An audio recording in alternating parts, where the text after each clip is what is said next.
السلام علیکم تمام دوستوں سے گزارش ہے کہ چینل کو سبسکرائب کریں اور بیل کا آئیکن دبائیں، شکریہ۔ یہ کہانی بہلول دانا کے بارے میں ہے۔ بہلول دانا کی شخصیت اور تاریخی پس منظر۔ بہلول دانا، جن کا اصل نام واحد بن عمرو تھا، عباسی خلافت کے دور کے ایک مشہور دانا اور صوفی شخصیت تھے۔ ان کی زندگی اور کارنامے حکمت، دانائی اور صوفیانہ تعلیمات سے بھرپور ہیں۔ ان کی پیدائش کوفہ موجودہ عراق میں ہوئی، جو اس وقت اسلامی علم و دانش کا ایک اہم مرکز تھا۔ بہلول ایک عالم اور صاحب بصیرت انسان تھے، جو اسلام کے بنیادی اصولوں اور اخلاقیات کو منفرد انداز میں لوگوں تک پہنچاتے تھے۔ ان کا مقصد دنیاوی زندگی کی حقیقت کو واضح کرنا اور لوگوں کو نیکی کی طرف راغب کرنا تھا۔ وہ اپنے ظاہری سادگی اور پاگل پن کے انداز سے لوگوں کو حکمت بھرے سبق دیا کرتے تھے، لیکن حقیقت میں وہ انتہائی دانش مند اور ظریف انسان تھے۔ عباسی خلافت اور ہارون رشید۔ بہلول دانا کا دور خلیفہ ہارون رشید 786 سے 809 عیسوی کے عروج کا دور تھا، جو عباسی خلافت کے مضبوط ترین حکمرانوں میں شمار ہوتے تھے۔ ہارون رشید ایک طاقتور بادشاہ تھے، لیکن ان کے دور میں دولت اور اقتدار کی چمک دمک کے ساتھ ظلم اور ناانصافی بھی عام تھی۔ بہلول دانا اپنی دانائی اور صوفیانہ باتوں کے ذریعے بادشاہ اور اس کے درباریوں کو اللہ کے خوف اور انصاف کی یاد دہانی کراتے رہتے تھے۔ بہلول کے پاگل پن کی حقیقت۔ کہا جاتا ہے کہ بہلول نے دنیاوی جاہ و حشمت سے بچنے کے لیے پاگل پن کا مظاہرہ شروع کر دیا۔ اس کا مقصد یہ تھا کہ لوگ ان سے غیر ضروری توقعات نہ رکھیں اور وہ آزادانہ طور پر اپنی نصیحتیں اور تعلیمات دے سکیں۔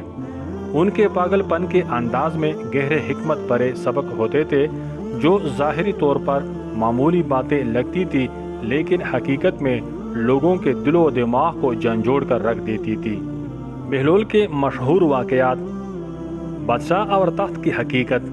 بہلول دانا نے بادشاہ کے تخت پر بیٹھ کر اسے یاد دلایا کہ یہ دنیاوی اقتدار عارضی ہے اور اصلی حکمرانی اللہ کی ہے۔ نمبر 2، قبرستان کا سبق۔ بہلول قبرستان میں بیٹھ کر قبروں سے بات کرنے کا دعویٰ کرتے اور لوگوں کو نصیحت دیتے کہ موت کے بعد صرف اعمال باقی رہتے ہیں۔ نمبر 3، حرام کھانے کا واقعہ۔ کہا جاتا ہے کہ ایک دن بہلول بادشاہ کے محل میں داخل ہوئے اور وہاں بچا ہوا کھانا کھانے لگے۔ درباریوں نے ان کا مذاق اڑایا کہ وہ حرام کھا رہا ہے۔ بہلول نے جواب دیا، حلال وہ ہے جو محنت سے کمایا جائے اور حرام وہ ہے جو ظلم سے لیا جائے۔ بہلول کی تعلیمات۔ نمبر 1، دنیا کی حقیقت۔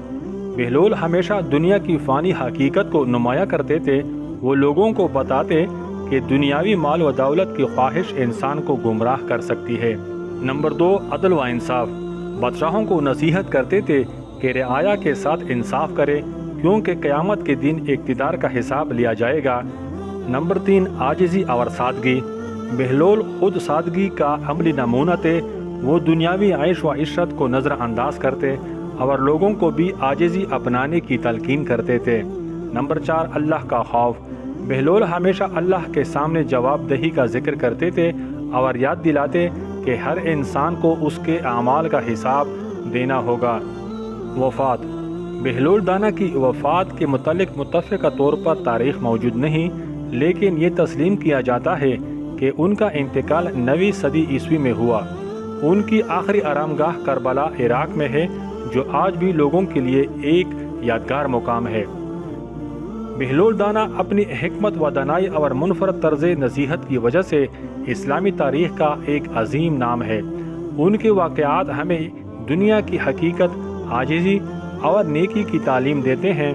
ان کا نام آج بھی دانشمندی اور حکمت کی علامت سمجھا جاتا ہے۔